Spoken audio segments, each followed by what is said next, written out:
Thank you for watching, liking, commenting, sharing, and subscribing right now.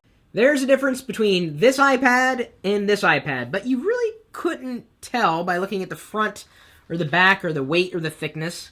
These are both new iPads. One of them I unboxed in front of YouTube Live on Friday. That video's already been uploaded. One of these I used to do some video test footage, a recording that I uploaded over the weekend. Haven't done an official comparison of the video quality between the iPad 2 and the new iPad, or the third generation iPad. But these are both two new iPads. So, the reason why I have two new iPads, and now I can tell the difference between the two of them. This one is the AT&T version, the one I unboxed, and this one is the Verizon version. So I learned from Jonathan from TLD, and you guys probably know who he is, and if not, you should, and you should be subscribed to him as well, that Apple will take your purchase, at least of an iPad, and you can return it and get all your money back. You can even return it directly to a store, and since I'm really close to an Apple store, I can return it, and I won't have wasted any money. So I wanted to get the Verizon iPad, and I explained why briefly during the beginning of the unboxing video on Friday. The chief reason is because of data. AT&T around here has been sucking, and that's the thing.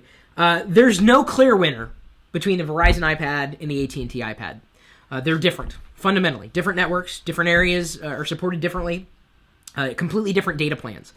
But AT&T lately on my iPhone, it's been showing 5 bars, but in 4G, quote unquote 4G, since the iOS 5.1 update. But 4G doesn't mean anything if you can't get any kind of data. So I decided, well, instead of going with AT&T and paying them more for maybe something that won't work, because if this particular phone isn't working well, what makes me think that the iPad data connection is going to work, even if it's on LTE?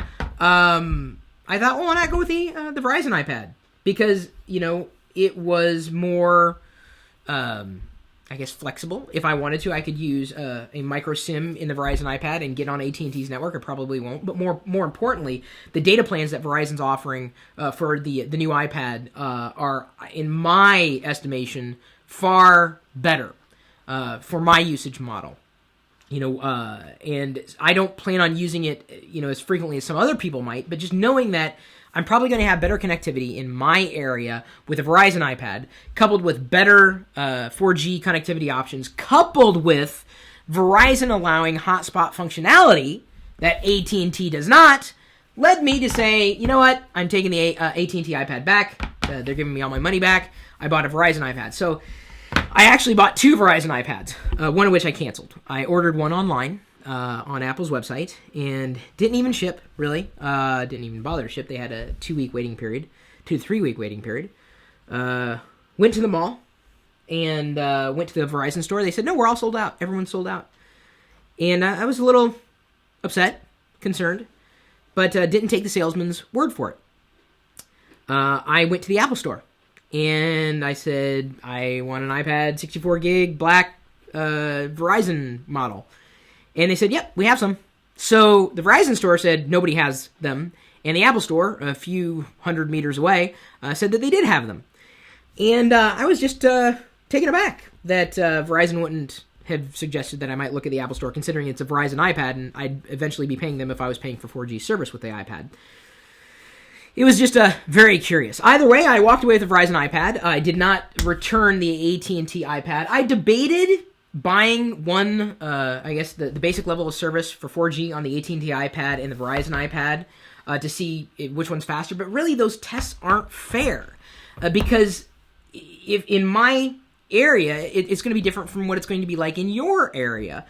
So I don't know if you read those bandwidth tests, if they really matter much. It really has to do with overall network coverage in wherever you happen to live, or where you're primarily going to be using the iPad.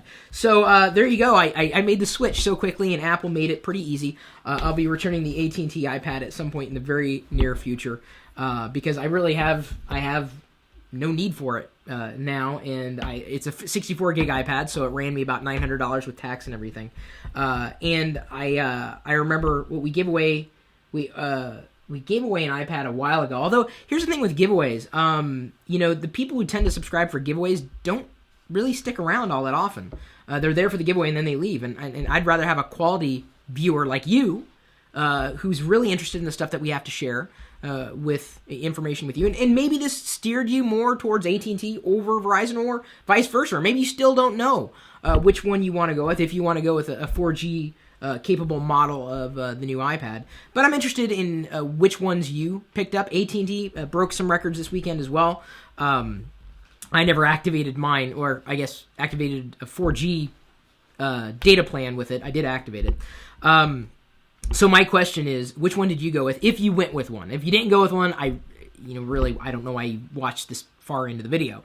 But I'm curious to know if you went with Verizon over AT&T or AT&T over Verizon, and specifically, why?